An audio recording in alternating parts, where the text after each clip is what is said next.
namhlanje mangabe nje ufuna ukwazi ukuthi ngiphethe ubani ongomunye wabaculi abacula isoprano ubona masela ama voices lawa avela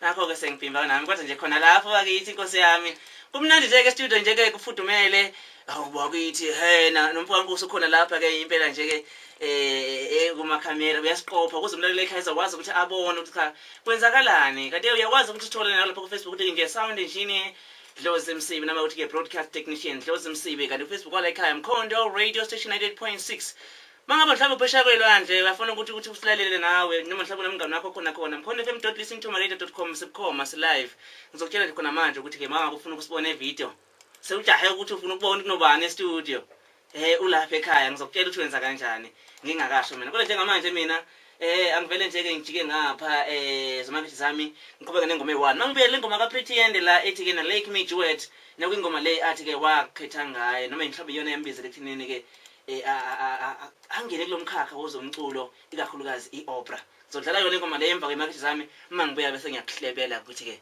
zikhiphane da Petrative Super Spa. Isitholele ispa Supermaze Meal u10 kg ngo1699. Save more rice ngo1699 u10 kg. Spa cake flour u10 kg ngo79.99. Ungaphinde usitholele ngamanani aphansi make-hand washing powder u2 kg ngo36. Ngamanje sekuvele ke kubhedile bakithi ayisekho into engabe ngisayilinda nami bonke sekuvele kuhlangene. Angivele ngimukele ihambeli zethu sanibonani.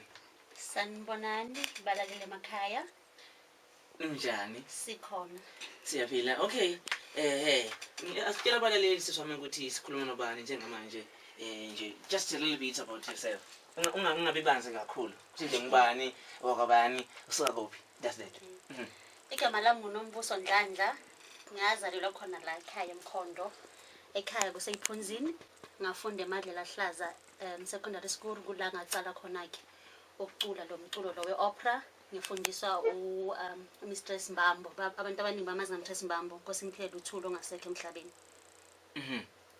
ngiyakoza mlalele ekhaya njengoba ngingasho ukuthi kwezeke mfowethu la ngithi mangikhuluma ngithi ngizobalanda le never engibalethe la kube ngathi awuna mama ngifika ngone never naba sebakhona akusaqali ke sengosoma kwesibili angigcinile futhi lapho ngizophinda futhi ngibalande nabanye okunjalo sakakhulu siswami ukuthi ke ungakhona khona la ekhaya sinama talent ayisimangaliso noma abantwana bebaningi abafisa ukuthi bafane nani kulomculo lo weopera njengamanje ukhona nawe ukuthi uzobatshela ukuthi no indlela le iyahambeka uyakwazi ukuthi ube yilokho mina ngeke ngithi mangabe mhlambe into engiyifuna kukhona umuntu oseke wayenza futhi iyenze nami ngakwazi ukuthi ngiyenze so sibonga kakhulu ithuba sinikezele lona kumsakazo Mkhondo FM ukuthi ke uze uzokhulumisana not nami but nalabo abafisa ukuthi babe ngabaculi mina kusami ngaba nebhadi ke izilele lihle ngaba nalo ngaba ipimbi kumbe nami ngabe ngiyacula njengabo uthisele Khemane bakhona la eMzansi bo Sunboy Inhlabathi kodwa ke nje ke akusana inkinga mhlawumbe sengiyobhenza ngelinye ilanga engomeni zakhe hayi kuyolunga ngelinye ilanga ngizoza ngizokutrain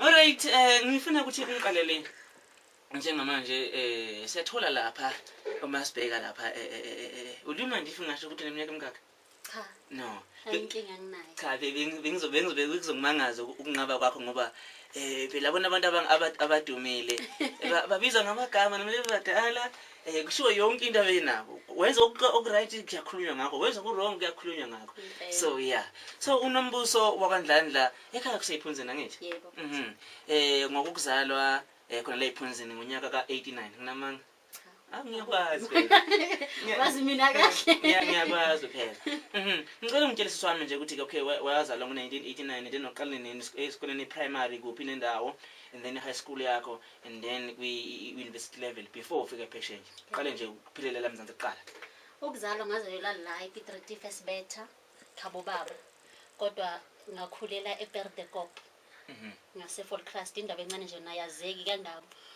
khabo mama kula ngaqala khona primary school isu elihle primary school ngathi mase ngizokwenza ugrade 8 ngabuya ke ngazohlala la ePetrative ngangena eMadlela Hlaza secondary school la ngaqala khona ukucula ke ngoba eprimary ngangithi ngifuna ukucula nkosami vele ngangimfishana kakhulu ngondile bathi cha ngoba abo Mistress bakudalila bebacabanga ukuthi for you ukuthi ukwazi ukucula fanele ube mkhulu ngomzimba Yeah. ube mudenyana so vele ithuba lokucula eprimary into engazange ngiyithole ngaqala ukucula la eMamadlela Hlaza ngiculiswa uMthresi Mbambo ngathi nangiphuma ke eMamadlela Hlaza ngaqala eTUT unyaka oyi1 but ngase ngiyamuvela eNorthwest University Potchefstroom kula ke ngaqala khona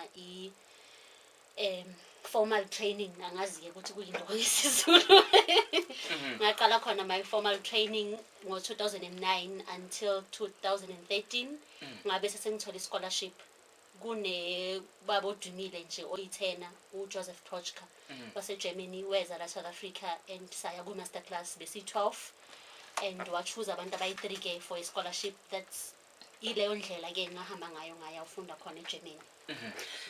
Ngike ngathola la engazuthi uma ngabe ngibheka la engathi kunama scholarship noma learnership aqhamuka kaSAMRO something like that. Yikinde omhlaba kwethu aqhamuka kaSAMRO. Khona kulonyaka ophelile bekuyi competition. Oh yeah. So siya apply sibaningi. Uku-applyile nje abantu abaningi abaculayo la South Africa from Cape Town, from Joburg, all over South Africa, and then bachoose abantu abayisithupha ukuthi bayocula ke siculele leso scholarship. Nami ke ngase ngiyawina ke i-vocal award scholarship. Congratulations, siyabonga. Mhlambe uma ngase ngithi mhlambe ngiyabuza ukuthi wasebenza kanjani ukuze mhlambe kube ngomunye wabuyina bebaningi kangaka abantu la waba ngomunye nawe from Emkhonto? Hey kona akukho lula kunzima kakhulu ngoba la eMzansi Africa italent liningi abantu bayacula kodwa ke mangabe wena ufuna ukudlondlobala noma ufuna ukuwina i-competition kumele wazi ukuthi ziningi izinto kumele uzenze ngaphandle nje kokuthatha lo mculo le copy selibiza ngecopy ufunde le ngoma and then uhamba uyocula lapha ya. Okokuqala into ofanele yazi ukuthi kufanele uzwisise kahle lento ocula ngayo.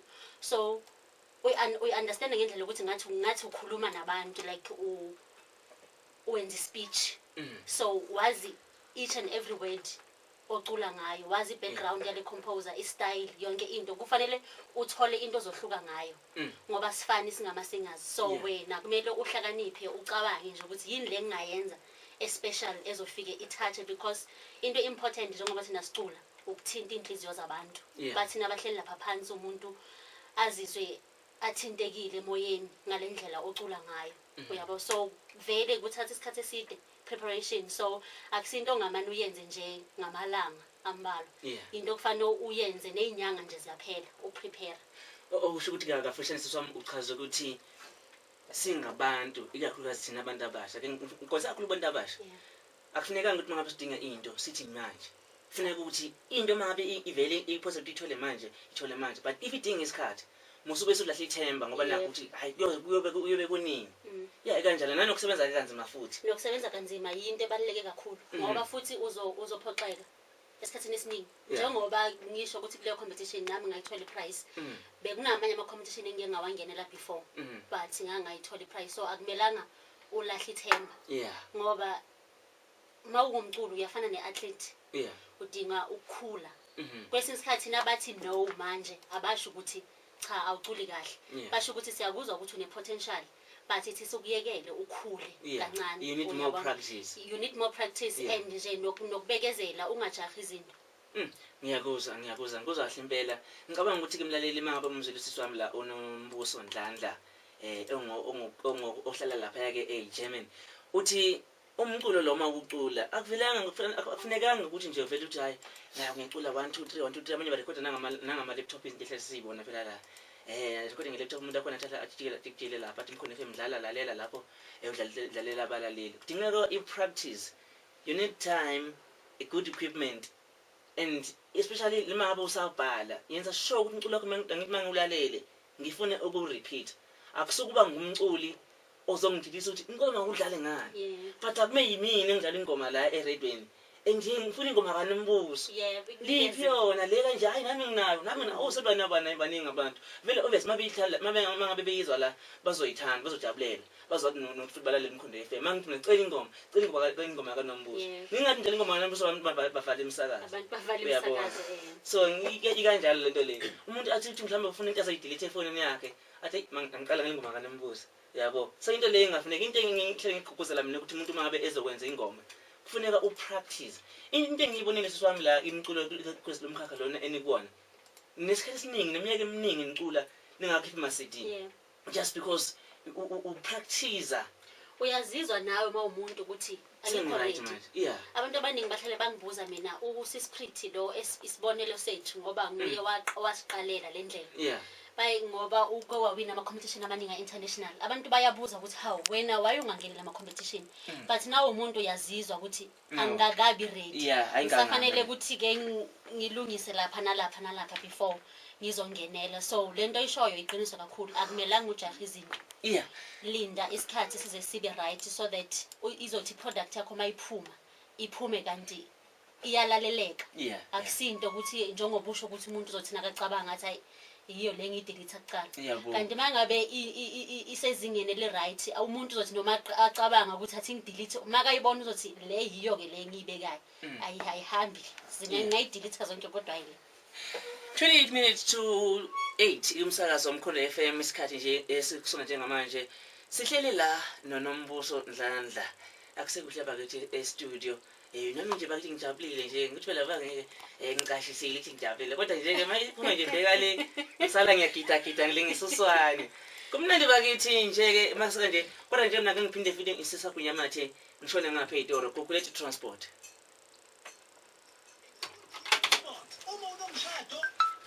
transport engineer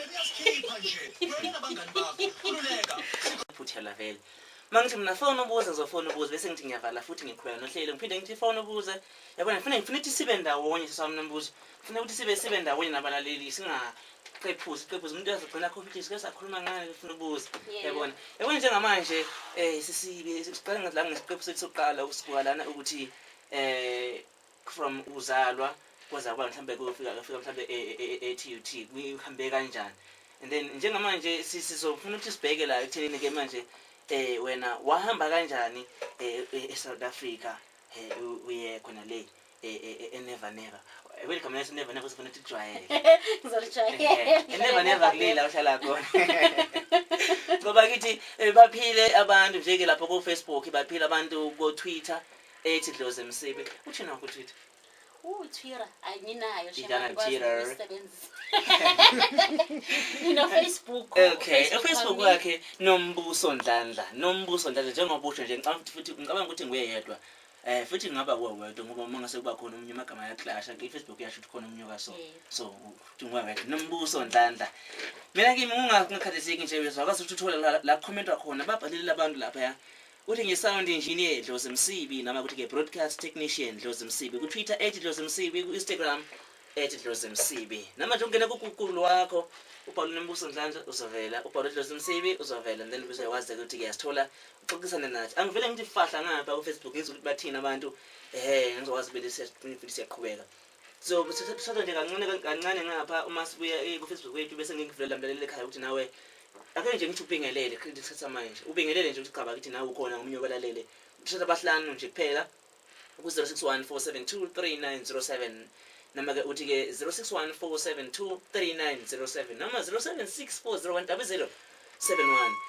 ubanela ucima Sifiso Lukhele uthi kunjalo baba wami Dlozi Msibi sekunjalo asishayisiye eNever asipasana amabhande sonke esikhona hawu bakithi siphethe ama-pilot amasha namhlanje vele sesiyakhona lapha ya kulela lizwe ngifuna ngichaze ukuthi Never lafika wena legama yebo okay ngizokuchazela Lungile Gwebu uthi ngicela ukubonga kusisi lapho uyisibonelo esihle kubantwana abasakhulayo pick up kuLungile Gwebu lapha basabhala kabanye ngiyabona ziyabhanya izinto zami la ubabhala abantu yeah ake ngichaze mina ukuthi Never yaqhamuka kanjani bese ngiza kuwe mlaleli ekhaya uzokwazi ukuthi ubingelele sibavele bayafona abantu Never ke yafika kanje le gama wathi umunye umlaleli la umayelelele ingoma zini yabona because mayizohamba nala instrumental lapha lama orchestra lapha ya uthi ngicina sengilele mangilele kubona that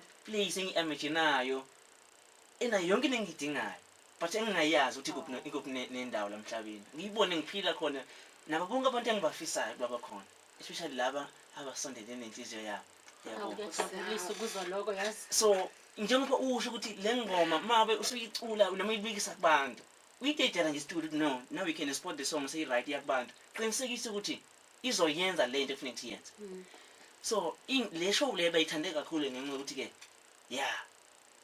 usuke ukuthi inkinga zakho zonke la uhambe kulela lize kubeza kuneva never ucabanga khona ke bese uba right imephele ishow bethi awu bakithi awusangeza Usangeza kuyasenzakalela nathi noma sise stage uthi na ucula uthi ingoma la seyophela noma leyo concert seyophela ufisa ukuthi asiqali ngani phansi kodwa ngibanike ufisa uqala phansi ngona manje laba balaleli nami nababalaleli ngifisa ukuthi emasaqhubeka mangibuye ngincindile ukubingelela ukungitshela ukuthi kwenziwa yini nibe nabalandeli abangaka laba angikhulumi ngabe laba abazothenga abangithini abanandela ku Facebook laba abathi mina ngifuna ukuya khona bukhoma ngizobuka abanye bangabe sanandaba nokuthi ngizombona intuzane noma ngizomthinta yini mangikhona ngambona ukuthi cha nangi omunye ashaya iselfie ebhekele ichaza mayivele nje emva kwami ngifuna ukuthi imfihlweni ikuphi lapho kodwa ngicabanga ukuthi it lies lapha ekuthinini nezimiselo izinto yini 0614723907 angivele ngimthathe mina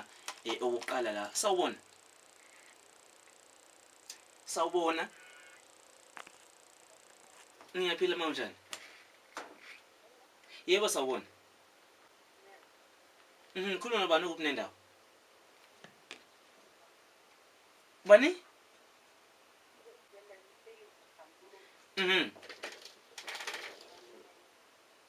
na siyabonga mama nje uhleli nathi ehlelweni okay sibonga kakhulu noma ngasingamuzwa kahle la ngazi mfaka Nkosi ulayini wami lo onenkinga ukuthi ngingakhona ukuthi ngizwe kahle la kodwa nje mama uthi Joseph Yampuni naye bakuthi uyabengelela uhleli nathi ohlelweni asenze kanje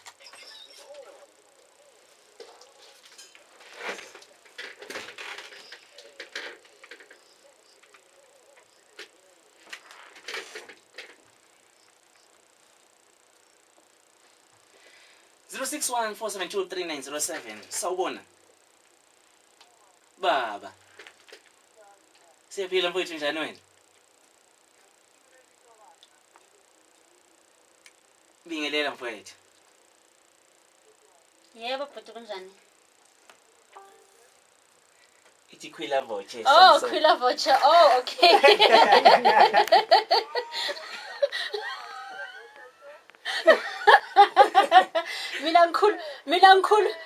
mina ngikhulumi leyo phela leyo Italian mina ngikhuluma iGerman yebo mina ngithi guten Abend nakho ke yebo ke lokho kusho ukuthi good evening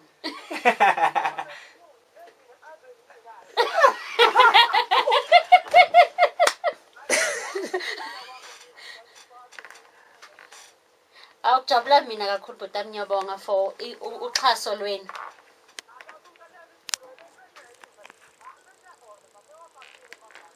cha sibonga kakhulu maswafa saqine ngibonga kakhulu bhuti wami Dankie uyazi wacima nami nginganakanga la ukuthi lapha eFrance abakhuluma kufanayo naseGermany kodwa ke sengizwile nami ngiyafunda phela ngiyazidika uzongizwa sengiqhamuka sengikhuluma yona lento le udadewethu la asathi siyikhuluma phela ngathi sawufunda kanjani ngivele ngikufundise awuphinde futhi utheni guten Abend khona lapho nje sawubona baba umasipala nganamnyanga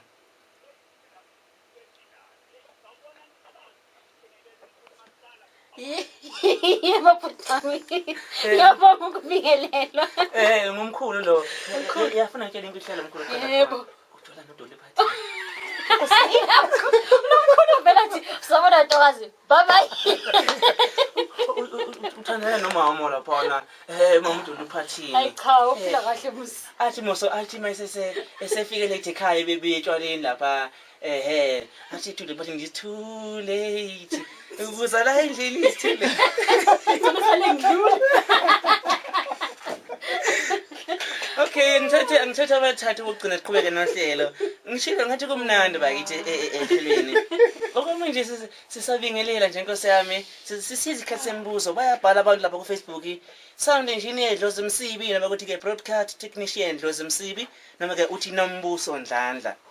Uzokwazi nje ukubona konke lokho lapha esikhuluma khona kuba bone nasebecommentile bese siyakwazi ke ukuthi sifunde ukuthi uthini wena njalo ke mafuna sikubingelela nawe ekhaya uvele ngipress like lapho sobe sesiyakubona ke 0614723907 ngithatha abathathu bokugcina bese sesiqhubeka nohlelo sawubona. Guten Abend, wie geht's dir? How are you? Unjani?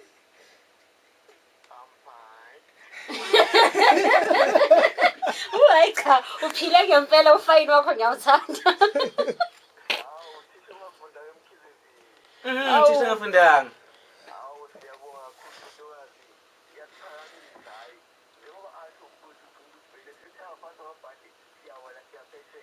Awu, aswafaseni isweleni madoda nathi siyabonga kakhulu uxhaso lweni.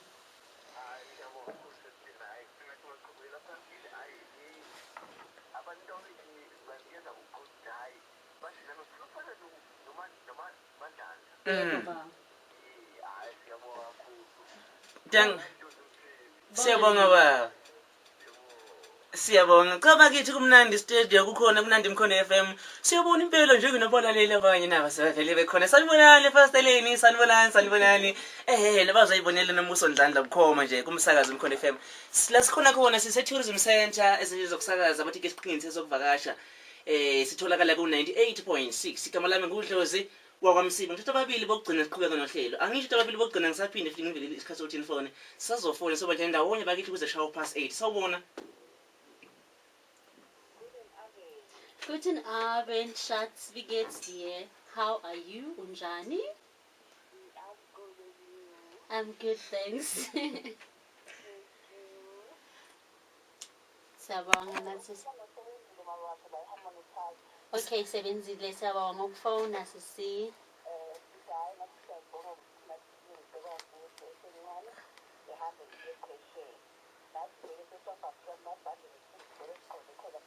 Asambeni sisamnyabonga kakhulu uxhaso lwenu. Siyabonga qhela bangaki la qhela ababili noma yedwa ngithatha ababili nje ngebomu ababili sawubona kunjani sisi siyaphila sikhuluma nobani kuphi nendawo bingelela kusisi Ngiyaphila sisi njani wena siyabonga ke awuhlala nathi ke hleli nawe nathi siyabonga ukugcina bese siyaqhubeka nohlelo lethu kumsakazo Mkhono FM ngiyanibona nani lapho ku Facebook ngizonifunda nje ke maduzane sawubona siyaphila njani Yebo sisilungile njani Ngiyaphila awungikhumbuze konje ngilungile kabani Okay. Hawu wazi mina kahle impela simo sami ngiyabonga. Ngiyabonga sami nami ngiyakuthandeza. Okay sina sami. Alright siyabonga. Siyabonga sejabula futhi ukuza nje ke nezilokuthi ezinhle nezifisa ezinhle. Nokunenjabulo nje khona komphakathi wakithi.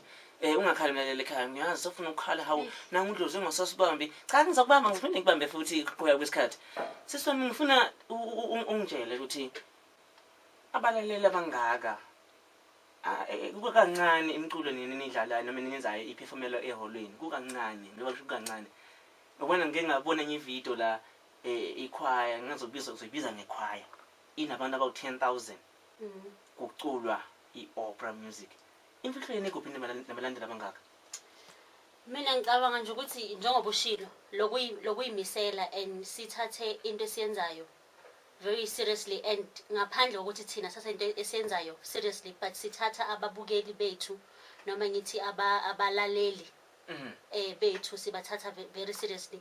Because wenza sure ukuthi lento ozoyideliver kwi high level awu deliver noma ngabe yini. So because siyazi ukuthi vele and abantu fanele babhadala imali enkudlwanyana kuna a normal ngizothini pop music concert, but like haya kusesenzinyana because kumele sehlise ama price ngoba it's not everyone olandelayo lokulu. Kodwa ngale phesheya kubo ngoba iculture vele lapho ke kumele wenze sure ukuthi lento ozoyideliver into esecophelweni eliphezulu. Kodwa ke futhi nalokukhlala uyithobile umuntu yazi lokho kuyaye kukhehele ababukeli abaningi nabalandeli abaningi. Uyithobe uyekela umsebenzi wakho kube nguwo okhuluma kakhulu, uyabona. So ngicabanga ukuthi yiko nje kakhulu engasho ukuthi yiko okusihehela abalandeli abaningi. And ube umuntu wabantu, uma abantu befuna ukukhuluma nawe befuna ukwazi ukuthi okusokwenziwa kanjani okunje kwenziwa kanjani, ufike nini uhlale ungumuntu owamkelayo abantu empilweni yakho. Lokho ke yiko kwenza kakhulu. Angazi wena uhlala uyambona ke noSispirit ku Facebook, uhlale open noma yena ke vele usezingeni eliphezulu kunathi manje, kodwa ngendlela amkela ngakhona abantu and anikeza wonke umuntu isikhathi sokusho lento afuna ukusho noma abuze lento afuna ukuyisho.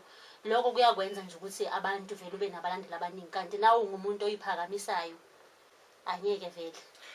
Ngiyakuzwa yona izinto ezikhuluma ngazo shuthi ngazi noma mhlawumbe nithi maniphuma eSouth Africa nindlule kumuntu oyi-1 ngitshela abantu bami indlela ihamba kanje. Kwese ezinye izinto enini nikhulume zithi ayifani, uyabona. Saqala kuye ngoba besisho Mr Simbambo ngoba naye Sispirit wafundiswa nguye Mr Simbambo, wayevele sifaka nje layinini. Wawuthi nasawuqala ukuphapha athi yawume kancane entombazana ngokuphapha ubuye nganeno. So vele safundiseka kahle sisesebancane sisengakasuki la khaya. Ngiyabonga sisi wami. Silapha manje siyaphuma eMzansi. Ngifuna ukuthi sibridge nje njana ngikusho okay ukuthi wahamba nini, wahamba kanjani ufika la khona. Ngihamba ngo-2013. Ngo-2012 ngoba bengikutshela ngangenela i-masterclass. Nayo i-masterclass yakhona ngacula kwenye i-program, it's a International Mozart Festival. Ngicula nje elokishini, it was like an outreach program yabantwana. Ngicula ngacompany ye-orchestra yabantwana nje abancane. Kwaba khona omunye ubhuti oyi-pianist, a German born pianist, but he is based in England now, eLondon. Bekakhona lapho wangibona nami lento engisho namhlanje bengiqala ukuyizwa ngaye kulonyaka. Wangibona lapho wangizwa wathi kimi lo muntu une potential. So and manje ukuze le potential yakhe ikhule ingakhula kahle ngale phesheya kwelwandle. Base ke ngokuthi azwe mina wahamba waya le phesheya wayofuna isponsor kwenye foundation bathi Draga Foundation. And babona ukuthi ngaphandle kwami kunabanye abantu la ngaphandle abadinga le opportunity yokuya ngale, and then baqala ke a scholarship foundation esaqala ngo-2012 la ukuthi bazobiza khona abantu ba-apply and then ba-choose abantu abayi-6, kodwa khathi siqala thina bekuchoose 12 nize ke kwi-masterclass leyo, and then kuze ke the famous tenor bengutshela ngayo Joseph Proshka aze ke azoyenzisa lama-masterclass, and then makafika lapho uya observer ukuthi wena umuntu onjani, obviously talent okokuqala and i-work ethic yakho njani, nawe nje personally unjani, and then at the end ithatha iviki, at the end of the week bachoose umuntu oyi-1. Manje sebachoose 1 kodwa kwathi beqalwa bachoose sasiyi-3. And then ngaya kanjalo ke Germany ngathola leso scholarship. Alright, 2013. Alright, ngifuna la kunale ndaba oyithintayo ebaluleke kakhulu empilweni zabantu, not especially abantu abafuna ukucula, but empilweni yomuntu ukuthi ube sendaweni lapho ithalente lakho uzokwazi ukuthi likhule khona malibonakale khona. Uthi omunye mazokumlandelela ekhaya into engikhulume engeveke liphelile la ukuthi kunomunye wayemotivate apha eholweni ukuthi kunabantu abona yonke into engaphakathi kwabo, but bashoda njengabantu ozothi message usidize kwakhe akwazi uku-activate that thing engaphakathi kwakhe ukuze iphumele ubala akwazi ukuthi aphile. Uthi omunye mhlambe uzumanga ukuthi hayi nomso wayilokhu lapha wayesehlele ekhaya lapha lusi inkomo manje sewuneyimali sinayo yonke into because engakamtholi lo muntu ozokwazi ukwenza lento le. Yeah, Another thing enguzayo uma uyisho la usakhuluma i-recognition. Ukuthi sithi balalele emakhaya ungathi mina hayi ngizongibona ngibani ini angiphefumile endaweni engakanjani bakuthule estradini. Bangithola estradini into ehlale siyisho ukuthi sometimes uyawathola amagigi ake ngithi nje thina siqala emakhwayeni mina ngaqala ngacula eMandla Lahlaza ngahamba ngarecruitwa nguyemthe sinambona sisimahlathi njangasi ngayocula eSwazini ku-adult choir bengina 14 ngiyacabanga ngaleso sikhathi leso so sicule emakhwayeni into eba inkinga e1 abantu thina sekacula isolo kayi2 kayi3 sekuzibona uphakeme so uthi mina angisaculi la angisaculi mahala kanti imfihlo la ukuthi angeke wazi ukuthi labo uyocula khona mahala noma boyoculela le feel wena ongayi oyibona ukuthi incane awazi ukuthi ubani obhekile loyo muntu loyo obhekile uzokuthatha akunikise kule ndawo ngoba nami njengoba ngangicule Soweto ngangingazi ukuthi ukhona uFlorian ngangingamazi kodwa ngamazi ngacula ngo2011 eSoweto but ngazomazi ngo2012 wafika bengiperforma in the auditorium eJozi wafika wathi nje ebantwini ngicela ukuthi ngitshele uNombuso Ndlandla ngahamba ngangibonanga so angeke wazi ukuthi ubani okubhekile ungathatheli phansi ezinye izinto abaphakamisa izandla balalele emakhaya mangabe bayakuza lokho ngikondise kakhulu kazi kulabo abathanda lomculo ukhona umunye umntwana la okena wacula zona le ngoma lezizini zale never ngasho ngiyabona ngomunye yahamba yabona so le ndaba yokuthi ngoba nakho wena sewudumile in angisaphefumula mahala ayikho le nto leyo ayikho ayisebenzi ngoba uzoyivalela amathuba ngento ongayazi uyabona makuthiwa volunteer because awazi ukuthi kusasa libalelile lephathele ini so ilapho le ndaba mlaleli ekhaya yabona nje manje sesiseGermany ke manje kuthiwa kuphi nje indawo lapho eGermany ahlala khona ngiyazi nesengikhohliwe eKöln but ngeEnglish Cologne Cologne okay injani nje impilo nje nokufika kwakho ukuqala nje ukukhumbula ekhaya engisengifike kumama mina manje azange ngikutholeka nje ngasina ngehla nje design eFrankfurt wangishaya umoya emaqakaleni phela ngithi ngahamba kuNovember isama la ekhaya kanti ngifaka ama-makeup khona ngithi ngiyafika ngalesinowo simhlophe phansi ngagodola into ongayazi kodwa nje i-environment yaseCologne la ngihlala khona mina ithi mayifayinela neya ekhaya ngoba abantu baningi abantu ababuya ngaphandle kodwa ke inkinga ofika uhlangabezane nayo nawo umuntu bakhuluma iGerman nalapho abamnyama njengawo yebo nawuthi ukhuluma isingisi ngiyakhumbula ngoba bona ama-German strict kakhulu so bakunikeza ivisa ye3 months so fanele uye lapha yana bayibiza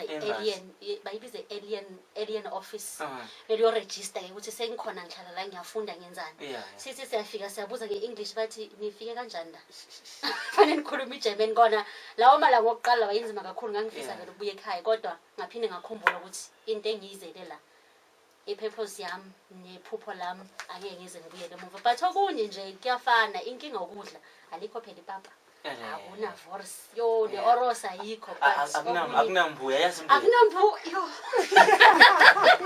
akunambuya akunamakhowe lapha mayengizozipakisha shem ngiyipakisha imbuya la kodwa nje okunye ku-right kakhulu uya adjusta nawe nawo umuntu endaweni akusiko kini kumele u-adjust basekhaya nje awubonabo unganalo ukuthi mina sengifike ngikhumbula umama inje nangaphandle kwezinye mhlawumbe nomzima nje kwaba khona lapha like i-language ini ukhumbula abantu basekhaya nje angisekho ekhaya manje sengifike ekhaya mina kuyakhumbuleka kakhulu especially ngama-Christmas days yabona nje last year kwakunzima kakhulu kwangizima nokuvuka uqala imagine ukuthi kube ngisekhaya kube ngisekhaya ngabe sekanje bese siphekile nkosi ama-7 colors uyopheka kuphi ngokuyi-1 futhi ke laphayana ngithi njengoba ngitshela ukuthi classical music i-culture yabo ngeyi-31 nje nazithi 12 badubula ama-cricket ove sekhala Beethoven Symphony No. 9 njengoba wena ugade bowololo nje ngathi sengiyabona msami uvele nkosi yami udonsa ingubulala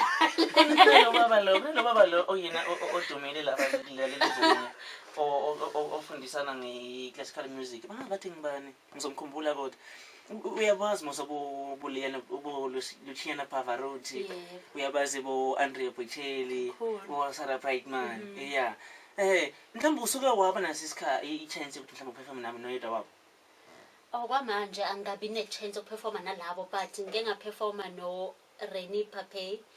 Is a very famous German bass engacishe ngafangalela langa. Yeah.